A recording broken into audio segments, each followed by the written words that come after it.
Thank you for joining today's ASBMR member spotlight session. This series with, hold on, it looks like there's an audio issue. I will try to fix this once it's.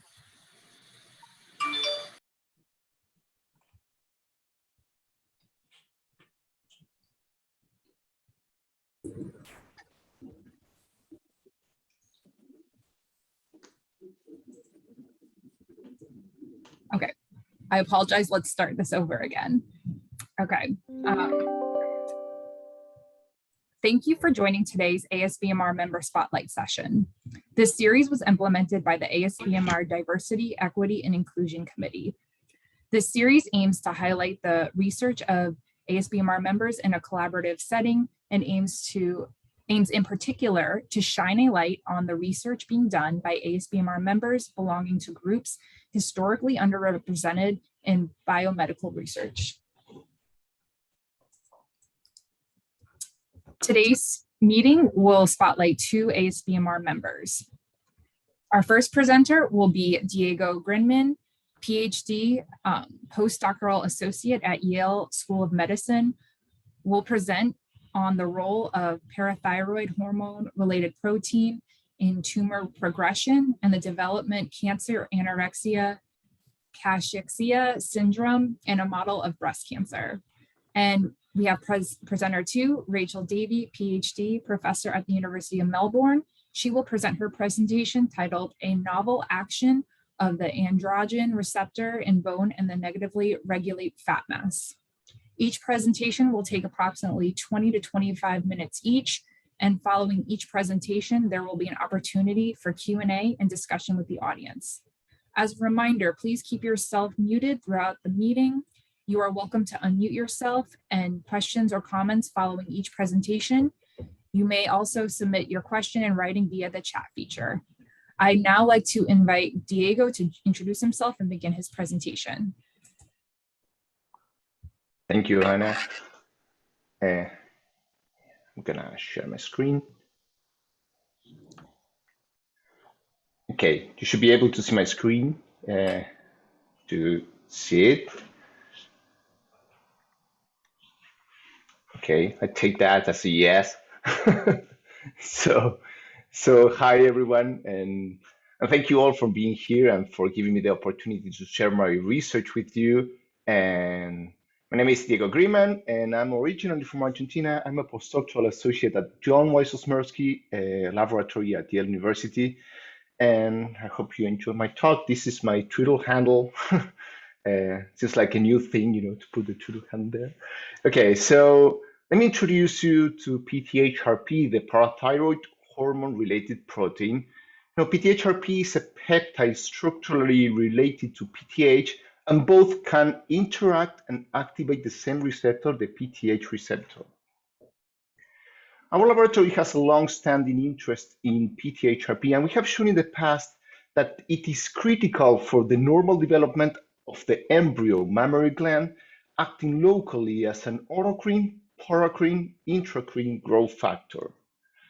In fact, in adults, unlike PTH, which act as a classic peptide hormone, PTHrP does not normally circulate.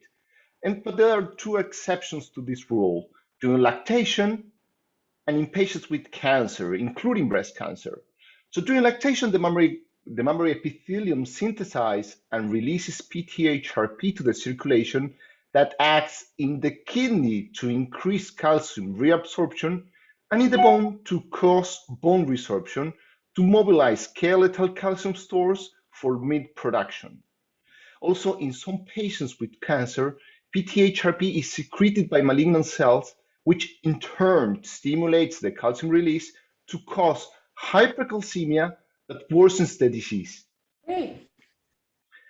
Yeah, okay. Since the identification of PTHLH, the PTHrP gene, as a breast cancer susceptibility locus almost 10 years ago, there's been controversy regarding the role of PTHrP in the development and progression of breast tumors. So different clinical studies have reported that its expression either correlates with increased or decreasing metastasis and survival. And moreover, Different studies have variably reported that PTHrP either stimulates or inhibits the proliferation, differentiation, and survival of breast cancer cells. And these contradictory results underscore the need to better understand how PTHrP modulates breast tumor growth. So we created in the past an inducible model of PTHrP overexpression in the mammary gland, in which the reverse tetracycline transactivator, the RTTA, is expressed in the mammary epithelial cells under the control of the mouse mammary tumor virus, the MMTV promoter. So administering doxycycline to these transgenic mice that tag PTHrP activates the human PTHrP expression specifically in the mammary gland. And this is just a quick overview of the normal mouse mammary gland development. Since birth, the mammary epithelium proliferates and elongates through the mammary subcutaneous adipose tissue termed fat pad. And the cells from this kind of drop-shaped structure called terminal end buds proliferate and guide the elongation and branching of the mammary epithelium network. And in fact, during pregnancy, hormonal cues triggers the differentiation of the terminal end buds into secretory alveoli that, upon delivery, become fully capable of producing the milk. And this is a process that is very highly and tightly regulated and requires the phosphorylation of this transcription factor, STAT5, which is a master regulator of lactation that we're going to talk about it later. So this is how the mammary gland looks like during puberty, and the epithelium reaches the maximum outgrowth in adult mice. We observe that when PTHrP is overexpressed, the mammary epithelium gets hyperplastic in appearance, with secretory material in the ducts and alveolar lumens suggestive of kind of milk-like secretions, even though the animal was never pregnant before. And we observe a clear increase as well in the rates of proliferation in both the ducts and in the terminal end buds in response to activation of PTHrP expression. So we further analyzed the glands by immunohistochemistry, qPCR, and Western blot, and found that many of the changes the glands undergo when PTHrP is overexpressed resemble those in lactation. For example, PTHrP induced the expression of several milk proteins, like, for example, beta-casein, shown in here in immunohistochemistry, by qPCR, and by Western blot, but also whey acid protein, lactalbumin, and as well, it showed typical markers of lactation, like the increase in phosphorylation of STAT5, which I said it's the master regulator of lactation, and also L5, another transcription factor important for lactation. So moreover, we isolated luminal epithelial cells from mice with and without ducts and performed a microarray. And we observed changes in key pathways typical of mammary gland secretory activation, including PI3 kinase AKT, the triglyceride biosynthesis, fatty acid biosynthesis, and also the transition of the mammary gland transition from pregnancy to lactation, among others, right? And again, we observe an increase in the levels of transcription factor L5, NFIB, GATA3, SOX9, and the milk proteins lactalbumin, kappa-casein, all markers of alveolar cell secretory differentiation. So overall, so far, these results demonstrate that overexpression of PTHrP is sufficient to induce hyperplasia with secretory differentiation of the mammary epithelial cells and milk production in the absence of a prior pregnancy. So to explore the impact of PTHrP overexpression in tumor progression, we bred the broadly used MMTD-PYNT breast cancer model into our TED PTHrP mice. Now, administering doxycycline to these transgenic mice activates the human PTHrP expression in the same cells that undergo the neoplastic transformation. Excuse me.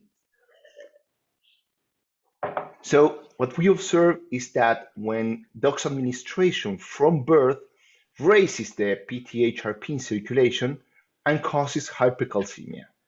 And importantly, this also leads to a dramatic acceleration of the tumor formation as early as the 10th day from birth. And these animals become very sick and die approximately at 4.5 weeks of age.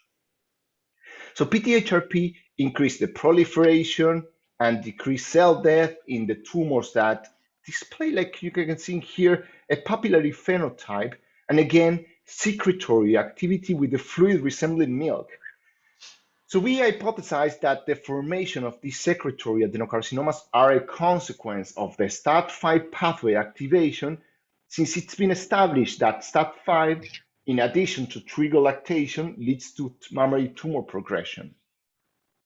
So we first confirmed that phosphorylation of STAT5 was induced in tumors, shown here in immunohistochemistry and in Western blot.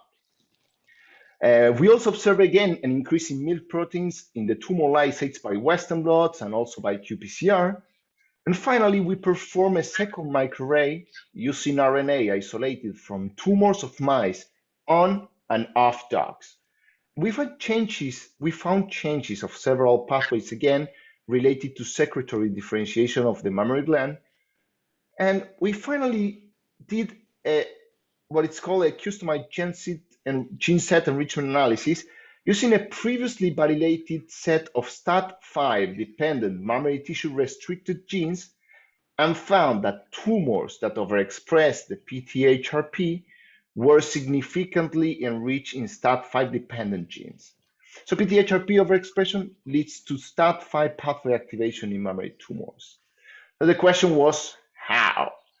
So we know that PTHrP is secreted and acts by binding and activating its membrane receptor. But it can also remain within the cell and regulate survival and proliferation through an intracrine mode of action that is poorly understood. So we did a simple experiment.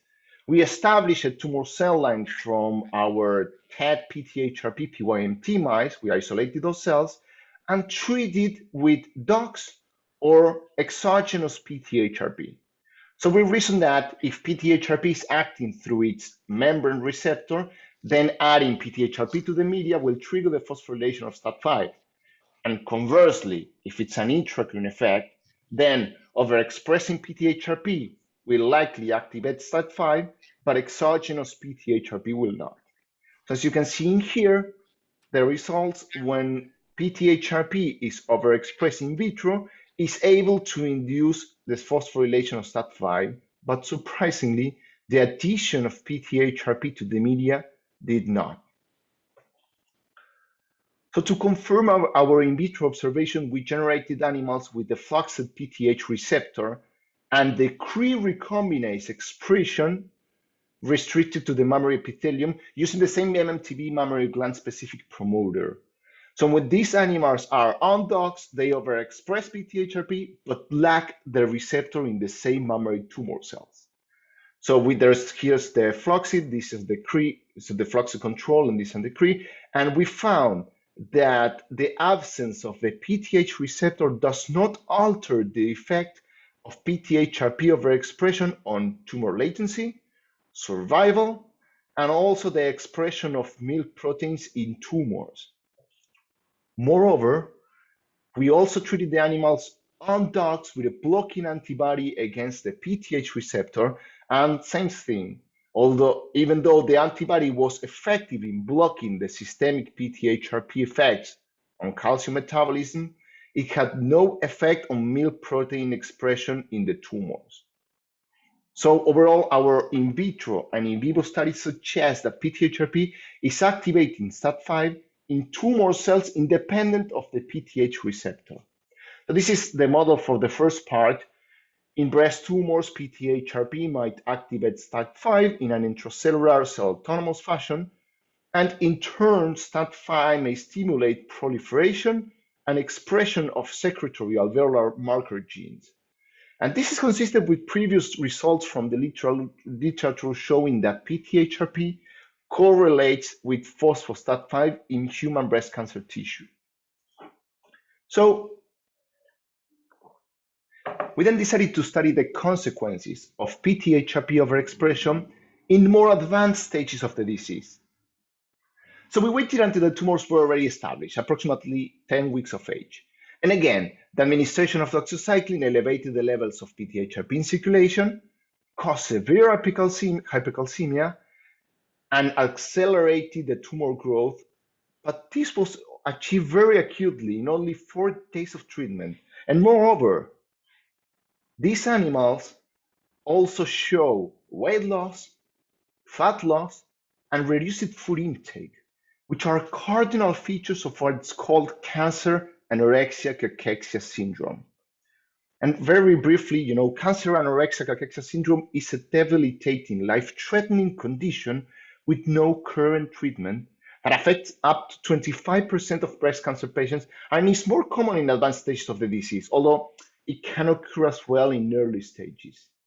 So the cause of CACS, cancer anorexia cachexia syndrome, is the tumor production and release of cytokines to the circulation that stimulates lipolysis, muscle catabolism, and even trigger anorexia that contribute even more to the breakdown of fat and muscle. So it's kind of, in essence, tumors rewire the systemic fuel metabolism by increasing the mobilization of nutrients to feed the tumor growth. And one of these molecules released by the tumors that's been associated with cachexia is PTHrP. So the second part of my project was to unveil its mechanism of action in our breast cancer model. So the key question was, what was causing weight and fat loss in this animal? It was previously shown that PTHrP, I don't know if you remember, that can cause browning of adipose tissue that leads to a hypermetabolic state, ultimately causing weight loss. So due to time constraints, I won't go through all the data, but we did metabolic HE studies along with pair feeding, and we found that, consistent with other studies, reduced food intake caused by PTHrP overexpression is the main driver of weight loss in our model. So to understand why the animals were eating less, we decided to analyze what was happening in the brain. There are 2 central areas in the brain that integrate signals to regulate food appetite: the paraventricular nucleus of the hypothalamus, the PVN, and the parabranchial nucleus of the pons, the PBN. And in Argentina, and in Spanish, we pronounce the same, the V and the B. So that's why I kind of emphasize the pronunciation when I talk in English. So I apologize for that. So we aim to identify whether PTHrP overexpression caused activation of at least one of those areas in the brain. And we use C4 staining in brain sections as a marker of neuronal activation in mice treated with placebo or with dogs. And as you can see here, we did not observe activation of the PVN, but we did see a considerable activation of a group of neurons from the PVN in the mice with high PTHrP. So overexpression of PTHrP causes activation of this central regulator of food appetite. Now, because of this position in here, it is unlikely that the PVN responds directly to humoral signals, but it can receive inputs from another area, such as the area postrema, which is located outside the blood-brain barrier, and also the NTS, the nucleus tractus solitarium. So we decided to take a look at those areas as well. And as you can appreciate in here, we found, after overexpressing PTHrP, a dramatic activation of the area postrema, nucleus tractus solitarius, and also the parabranchial nucleus circuit, as we observed before. Now, is this a direct effect of PTHrP in the brain, or are there any other molecules mediating its undirected effect? So in addition to high PTHrP levels, as I showed you before, these mice developed a severe hypercalcemia. And patients with hypercalcemia reported nausea, vomiting, and loss of appetite in the clinic. So we reasoned that it might be that calcium itself is causing anorexia.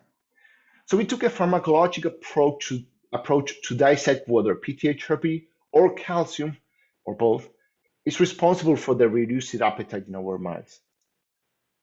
So again, the animals on dogs releases PTHrP from tumors, which induces bone resorption, shown in here as the CTX1 levels, a circulating marker of bone resorption.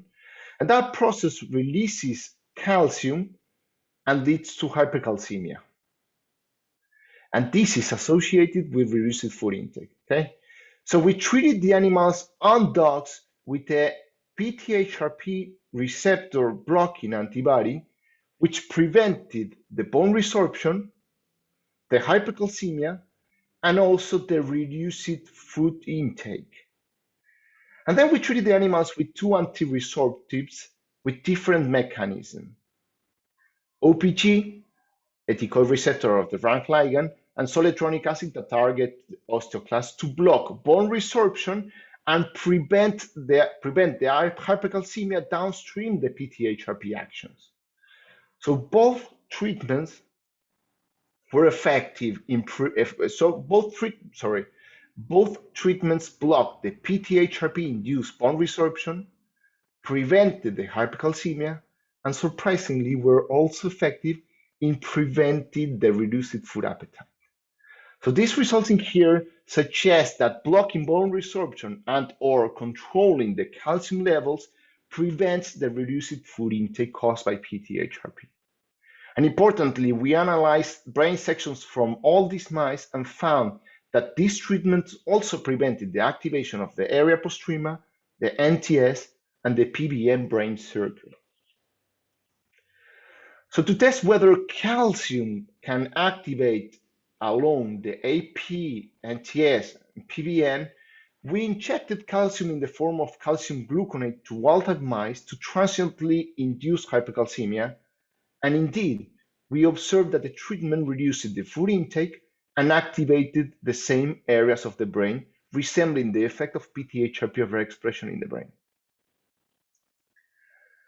So how is the calcium triggering this response in the brain? So we consulted the brain atlas and found that calcium-sensitive receptor expression in in situ hybridization experiments in the area postrema. And we and other confirm expression of the calcium-sensitive receptor as well by immunofluorescence in the area postrema again. So this suggests that calcium potentially activates the calcium-sensitive receptor in the area postrema to cause anorexia. We have ongoing experiments to test the involvement of this receptor in the anorectic response. So overall, our results suggest that PTHrP has two modes of action that affect the progression of breast cancer. On one hand, PTHrP overexpression in tumors induce proliferation and differentiation of tumor cells in a cell-autonomous intracellular fashion that involves STAT5 pathway activation. On the other hand, just like breast tissue during lactation, the PTHrP released by the tumors goes into circulation, induces bone resorption, and releases calcium. During lactation, that calcium will be delivered through the meal. However, in cancer, it is accumulated into the circulation and activates neurons in the brain, leading to inhibition of food appetite. So these results suggest that managing hypercalcemia will be critical to prevent anorexia and weight loss in cancer patients with cachexia. So with that, I would like to thank of course, John, my mentor. He's great mentor, and I'm very happy to work in his laboratory. All the lab members, especially Pam, who's done most of the work that I show in here, the Thomas Horvath Laboratory, Andrew Wang Laboratory from Yale, Wenhan Chang Laboratory, and also Bogan and Schulman's laboratory, as well as friends from IFIBINE, CONICET from Argentina that helped me with the bioinformatic analysis. So thank you all, and I'll be happy to answer any question. Thanks, Diego. What a great presentation. It looks like we have our first question in the chat from Carl. It says here, great presentation. Does the hypercalcemia affect tumor growth? Is the CASR expressed on the tumors? The question, the answer for that is we know that when the calcium sensitive receptor, which is expressed in the breast cancer cells, is activated, it actually modulates the expression of PTHrP that promotes the breast tumor growth. But we haven't tested whether hypercalcemia, particularly in this setting, modulates the tumor growth itself. But we know previous work from the laboratory have tested this hypothesis, and they know that calcium can activate the calcium sensitive receptor, promoting tumor growth, mainly through the PTHrP actions in the breast cancer cells. Great. Our next question in the chat is from Lauren Green. Great presentation. During pregnancy, placenta releases PTHrP. Does this get into circulation? Well, I think there was a recent paper that showed that PTHrP expressed by the sedua actually gets into the circulation of the neonates, but I'm not aware whether PTHrP can reach to high levels into the mothers as well. I'm not sure about that. And Diego, she had a follow-up question. Can I add to that also? That during pregnancy, there's bone loss typically, and I don't know if that is due to PTHrP or something else, and I was wondering if PTHrP has any role in the bone loss of women, and then why don't all women become hypercalcemic during their pregnancies? That's a great question, Lauren. So thank you for that question. So yes, during pregnancy, transition to lactation, the mammary epithelial cells secretes PTHrP that it's in addition to the low estrogen levels, produces bone loss. And the reason that the mothers don't get hypercalcemic is that most of those the calcium goes into the milk, which actually it's one of the mechanisms. PTHrP is one of the mechanisms that the mothers actually has to, get the calcium out of the bones and goes into the milk. That's one of the reasons that you lose like 5% of the bone mass during pregnancy and lactation. No, but you lose bone mass even during the pregnancy before you start lactating, is my understanding. Although, of course, the longer the lactation, the more bone loss, etc. And then I have another question. I'm sorry to monopolize your time, but this was great. No. I wanted to find out where the area postrema of the brain is. I'm not aware of that place. Thank you. Right. Thank you so much for that question. So the area postrema is in the hindbrain. It's actually one of the circumventricular organs that is not covered by the blood-brain barrier. So it's actually one of the areas that receive inputs from the bloodstream, and it's a very well-known circuit that produces nausea and vomiting upon food intoxication, for example. And again, all the systemic cues can rely in the area postrema and trigger the response into the other parts of the brain.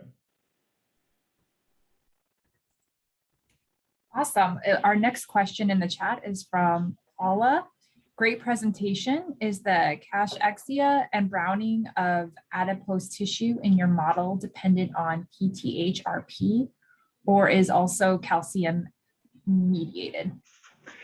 So we don't see in our model browning of adipose tissue. When we did, I didn't have the chance to show you all the data, but we look at the different fat depots and we have no evidence of browning of adipose tissue in our model. In fact, actually, the mice don't get hypermetabolic. On the contrary, the energy expenditure reduces a little bit. what we shown doing the pair feeding experiment is that when we overexpress PTHrP, the main driver of the weight loss is the anorexia, the reduced food intake. And we certainly think that the hypercalcemia, the high calcium levels in our model is responsible for this reduced appetite, reduced food intake, and therefore the reduced weight loss. Certainly that is our hypothesis. Very nice presentation, Diego. Just a quick question, a general question. Sure. So when you have PTHrP that's being produced by the tumor cells, it gets into circulation. Do you know what happens to PTH? Does it inhibit PTH secretion, or is there any connection between those two? Excellent question. PTH goes down, and I think one of the reasons is the hypercalcemia. So PTH is certainly suppressed. And actually, when we did these quick injections of calcium, we also see this very acute decrease in PTH levels, which explains what happens in our model. But yeah, PTH goes down.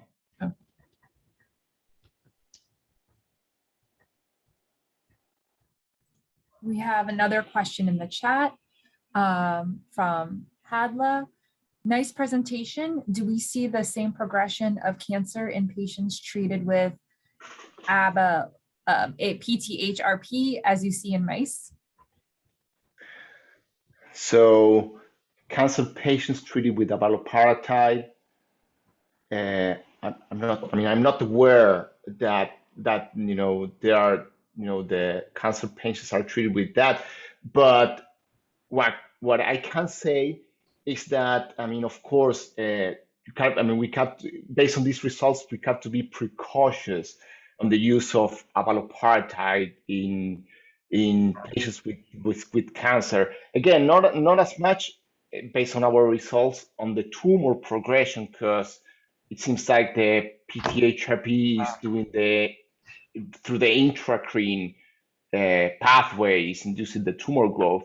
But for sure, regarding the possible hypercalcemia in these patients that may trigger, again, anorexia, reduced appetite, that could worsen the disease. So the use of abaloparatide in particular has to be tested in these patients with precaution.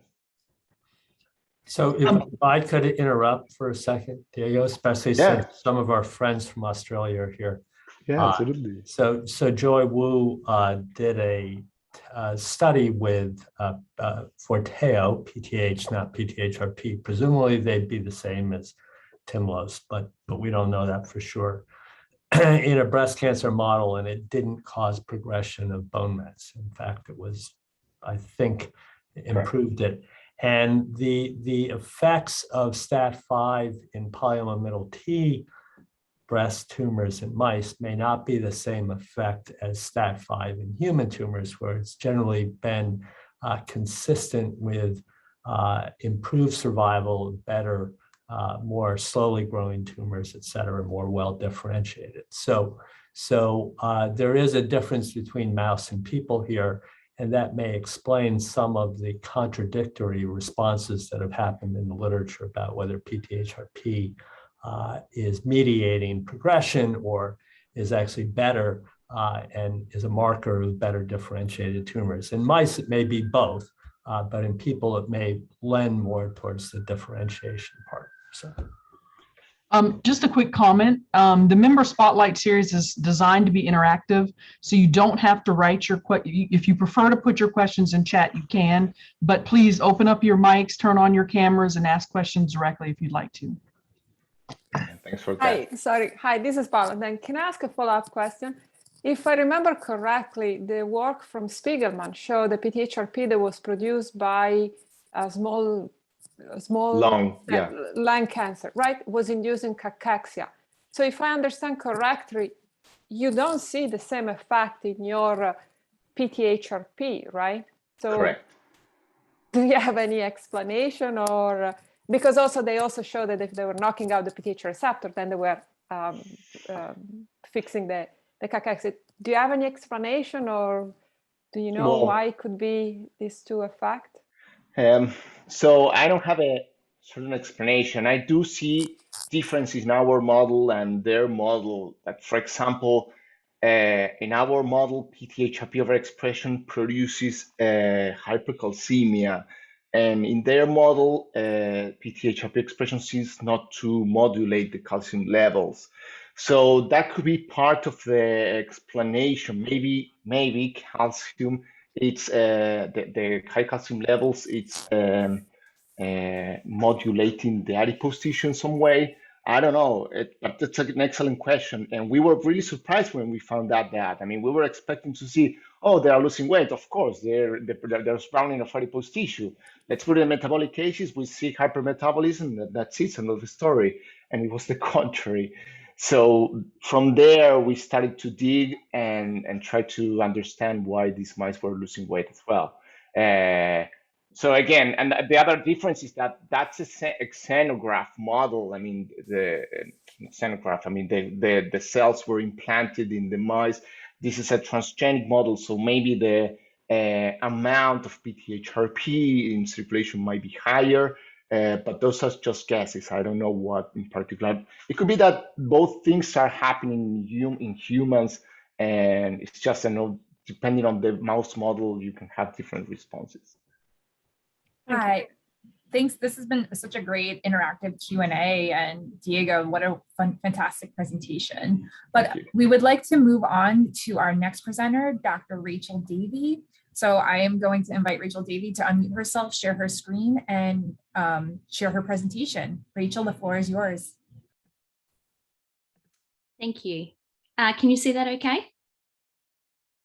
Okay, because I can't see you, so let me know. Yes. Great, thank you. All right, so I just wanted to start by thanking ASBMR for providing me with the opportunity to discuss data with you today. It's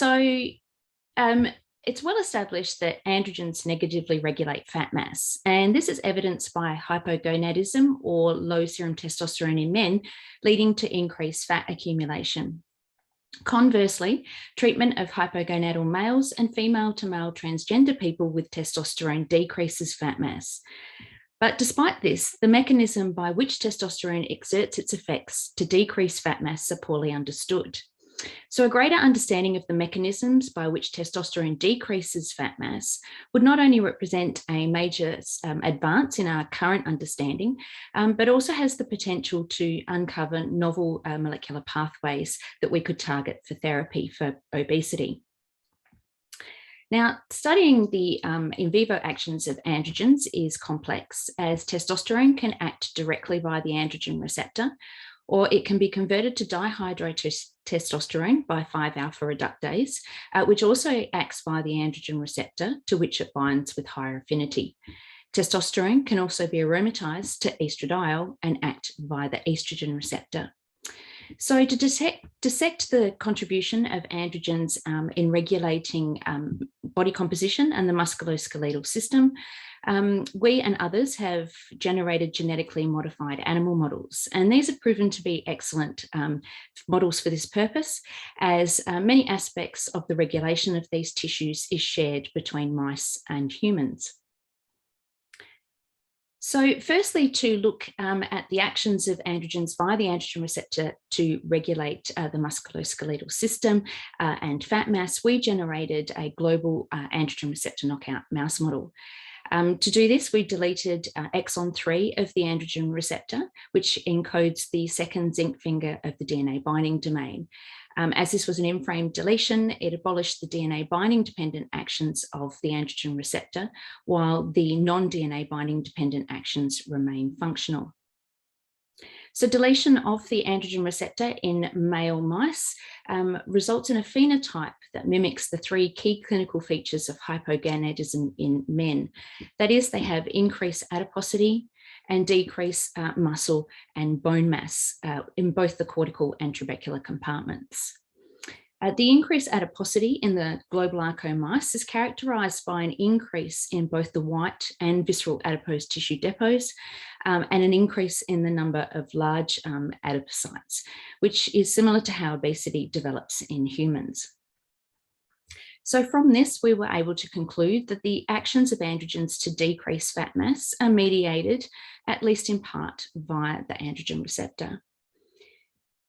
Now, interestingly, there have been 2 adipocyte ARCO mouse models that have been generated, and both use the AP2 promoter to target deletion specifically to adipocytes. And this resulted in no changes in either fat mass or in the size of the adipocytes. So this suggests that a target tissue other than fat mediates the negative actions of the AR to decrease fat mass. Now, given the increasing evidence that bone as an endocrine organ can exert regulation on metabolism and fat mass, to answer the question as to whether androgens could be acting by the androgen receptor in bone to regulate fat mass, we developed a PCAR gene replacement mouse model. So in this mouse model, we took our global ARCO mice and we replaced the androgen receptor only in the bone marrow mesenchymal precursor cells, while the androgen receptor remained absent from all other tissues. We achieved this by breeding our global ARCO mice with Christine Wyron's transgenic mouse line, in which the AR expression was under the control of the 3.6 kilobase type 1 alpha-1 collagen promoter. Now, as the PCAR gene replacement mice inherit the X chromosome on which the AR is located from their global ARCO mother, they do not express endogenous AR in any other tissue. So before I show our more recent data using this mouse model today, bone phenotype and the fat phenotype of these mice has already been published. But I just want to summarize or show you some of the data from their fat phenotype first. So the first thing we did to characterize these mice was to assess the level of AR transgene expression in whole bone and bone marrow. And this was at a similar level to that observed in wild type mice. We also confirmed AR transgene expression in the SCAR1 positive population of bone marrow mesenchymal precursor cells. And this was achieved using FACS sorting and qPCR. We also showed a lower level of expression in the SCAR1 negative population, which represents those bone marrow precursor cells that differentiated into osteoblasts and osteocytes. Importantly, we showed that there was no expression of the AR in fat pads of the PCAR gene replacement mice. And this was achieved using 60 cycles of qPCR, whereas 40 cycles is considered standard. So consistent with our previous observations and those of others, global deletion of the androgen receptor resulted in an increase in both subcutaneous white adipose tissue and retroperitoneal visceral adipose tissue by 12 weeks of age. Replacement of the androgen receptor, specifically in the bone marrow precursor cells of these global ARCO mice, completely attenuated their fat accumulation, with these depots resetting to below wild type levels by 12 weeks of age. Not surprisingly, this decrease in fat mass resulted in a decrease in body weight in these mice compared to both wild type and global ARCOs. But importantly, ANCOVA analysis showed that the decrease in fat mass in the PCAR gene replacement mice remained statistically significant after correction for body weight, with genotype accounting for 70% and 55% of the effects observed on fat mass for both subcutaneous and retroperitoneal fat mass. So the decrease in fat mass in the PCAR gene replacement mice was characterized by a shift in the distribution of adipocyte size, such that the PCAR gene replacement mice had a marked increase in the number of small adipocytes and a decrease in the number of large adipocytes. And this was for both subcutaneous and retroperitoneal fat. And these smaller adipocytes are thought to be more metabolically active. Looking at serum leptin and adiponectin, consistent with our previous finding, is in our global ARCO mouse model, they have an increase in serum leptin and an increase in serum adiponectin.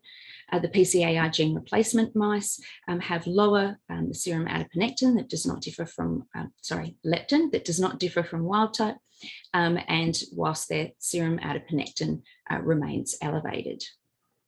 So this is consistent with their apparent healthier metabolic profile and lean phenotype.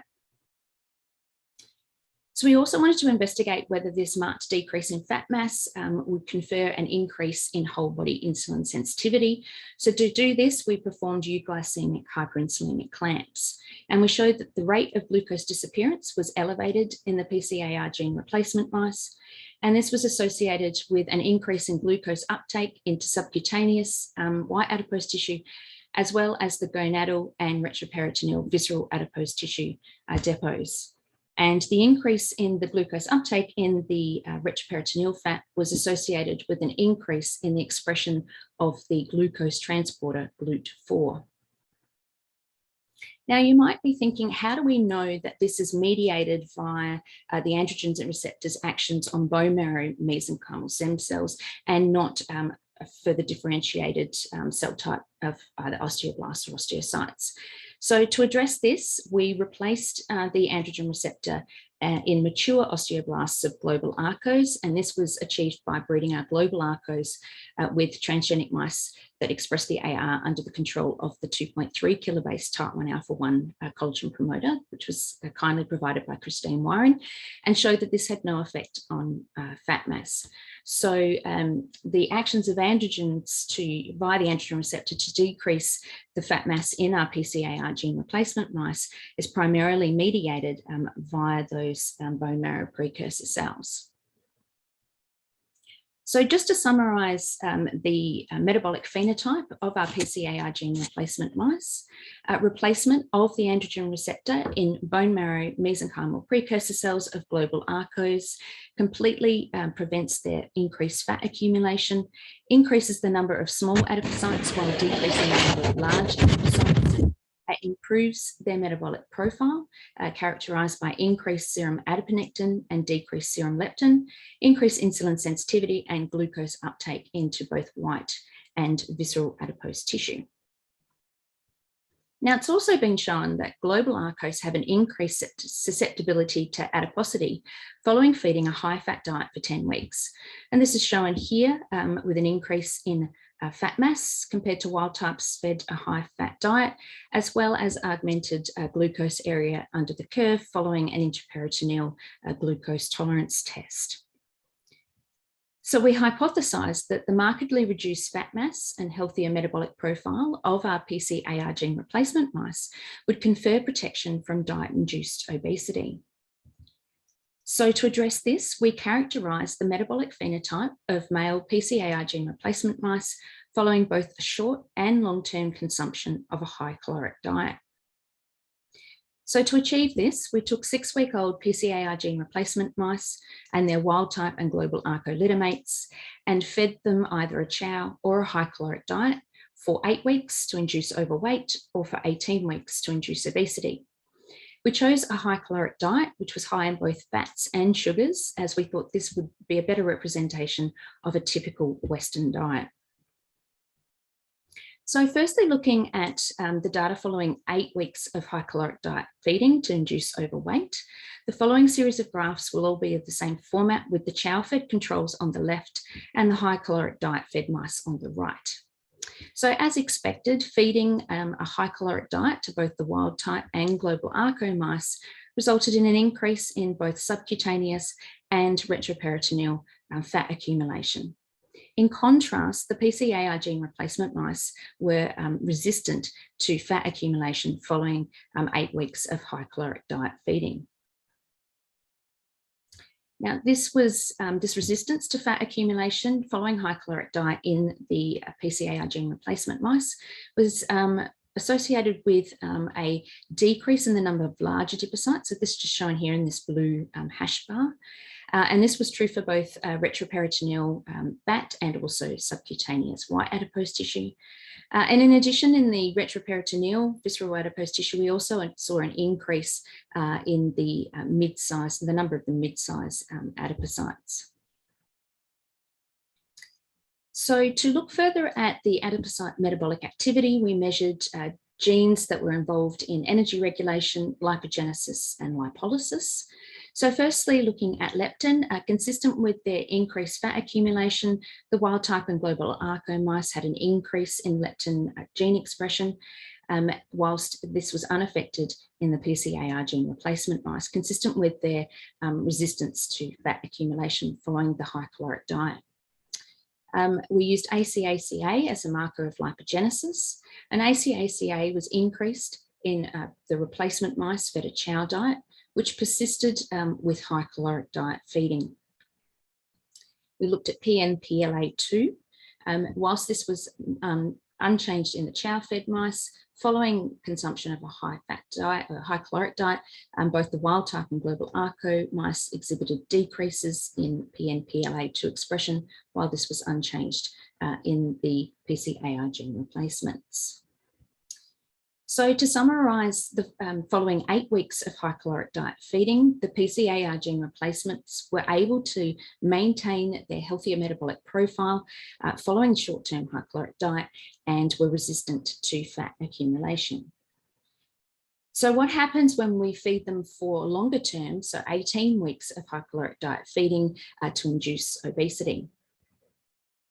Well, in contrast to what we saw at 8 weeks of age, following 18 weeks of high caloric diet feeding, the PCAR gene replacement mice do accumulate both subcutaneous and retroperitoneal fat mass.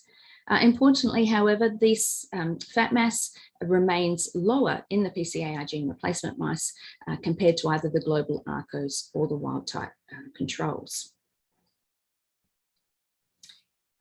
Unlike what we saw with 8 weeks of age, following 18 weeks of high caloric diet feeding, there was no change in the distribution of adipocyte size in the PCAR gene replacement mice, and this was true for both retroperitoneal and subcutaneous fat. Similarly, the gene expression, there were very few changes following 18 weeks of high caloric diet feeding in the PCAR gene replacement mice, with the exception of leptin, where leptin gene expression is now increased in the PCAR gene replacement mice, and this is consistent with their increased fat mass. We also looked at serum leptin and adiponectin, and you may recall that in chow-fed mice at 12 weeks of age in our initial study, serum leptin levels were decreased in the PCAR gene replacement mice, and following high caloric diet feeding, serum leptins were now elevated so that they did not differ from wild type or global ARCO controls, also consistent with their increased fat accumulation, while levels of serum adiponectin remained elevated and did not differ from global ARCO controls. So although the following 18 weeks of high caloric diet feeding, the PCAR gene replacement mice are no longer resistant to fat accumulation, their fat mass levels were lower than either the wild type or global ARCO controls. So we wanted to investigate whether they were actually able to maintain their increased insulin sensitivity. So again, to look at this, we performed euglycemic hyperinsulinic clamps. Basal glucose did not differ between the groups. However, following clamp, the serum insulin levels did differ in the high caloric diet fed group. So in order to analyze the glucose uptake data and determine the effective genotype, we separated these into the chow and high caloric diet groups and analyzed them by one-way ANOVA. So looking at the rate of glucose disappearance, this was increased in the PCAR gene replacement mice following feeding a high caloric diet. And this was associated with an increase in glucose uptake into subcutaneous fat. Glucose uptake into the retroperitoneal and gonadal visceral adipose tissues were not different in the PCAR gene replacement mice. And although the mean values in the PCAR gene replacement mice are higher here across the board for both the chow and high caloric diet fed mice. These did not reach statistical significance due to the large variation amongst these mice. So in conclusion, testosterone action via the androgen receptor in bone marrow mesenchymal precursor cells to negatively regulate fat mass and improve metabolic function confers protection from short-term diet-induced overweight in male mice. Now, although this AR-mediated action in the bone marrow precursor cells does not protect against fat mass gain following long-term diet-induced obesity, PCAR gene replacement mice maintained a fat mass that was lower than controls and increased insulin sensitivity with increased glucose uptake into subcutaneous fat, thereby further validating the use of our model in the study of human obesity. So how is testosterone exerting these effects? Well, we hypothesized that testosterone acts via the androgen receptor in bone marrow precursor cells to regulate the secretion of bone-derived factors or osteokines, which then enter the circulation to act on adipocytes to decrease fat mass. This hypothesis is based on three key pieces of evidence, the first being that the migration of mesenchymal precursor cells from the bone marrow to peripheral tissues is very low in mice. Second of all, the AR transgene is only expressed in bone marrow precursor cells of PCAR gene replacements and not in fat. And lastly, there's an increasing body of evidence showing that osteokines can regulate aspects of energy metabolism. So where to next? Our next aim is to identify the circulating factors responsible for the markedly decreased fat mass and improved metabolic profile in the PCAR gene replacement mice. So why do we want to do this?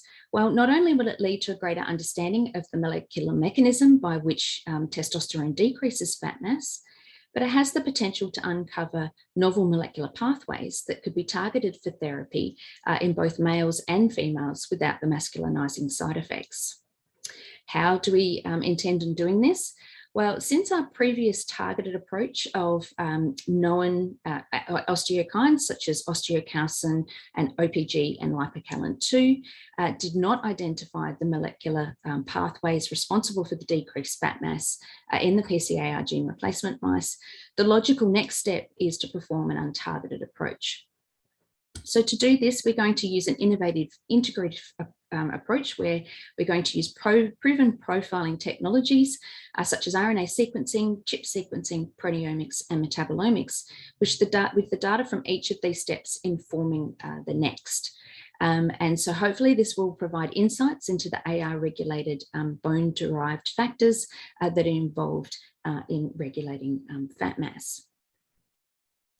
And lastly, I'd just like to acknowledge the members of my lab group, both past and present, a particular mention to Varun Venkatesh and Patricia Russell, who generated much of the data that I presented to you today. Sof Andrikopoulos, Barbara Pham, and Salvatore Mangiafico for helping us with the euglycemic hyperinsulinic clamp analyses. Christine Warren for her generous donation of the AR transgenic mice, without which this work would not have been possible. Louise Purton for her guidance with mesenchymal stem cells, and Andrew Soon and Walter Wali, who we are currently collaborating with in the integrated profiling technology. And lastly, funding bodies, without which none of this work would be possible. Thank you. Thanks, Rachel, for a great presentation. It looks like, Rachel, we have 2 questions in the chat for you. And these were probably, because of timing and we're getting close to the hour, these will probably be the only 2 questions. Is it possible, the first one is from Daniel, and this question is it possible that the PCAR replacement gene stops functioning with age to account with the loss of effect? That's an excellent point. We've only, on chow-fed mice, we've only looked out to the 12, well, actually, well, we've got the 24 week of age data there. So with that data that I showed you, the chow-fed mice still retain a lower fat mass, and it wasn't significant. The difference between when we did this study and the previous one is now we're using, obviously the statistics are different. We're using a two-way ANOVA because we're interested in looking at the interaction effects of both diet and genotype, which is important for determining whether they're actually truly resistant to diet-induced obesity. So I think if you looked at that data just alone in the chow-fed mice, there is still that reduction in fat mass in the PCAR gene replacement mice. But yes, it's an excellent point that possibly the effects of androgen action via the bone marrow precursor cells do decrease with age. And that's certainly something that we should confirm in future studies. Great, Rachel. And we have one last question in the chat from Megan Wyvoda. Very interesting presentation. Have you assessed whether the COL 3.6 promoter-driven AR is present in the brain?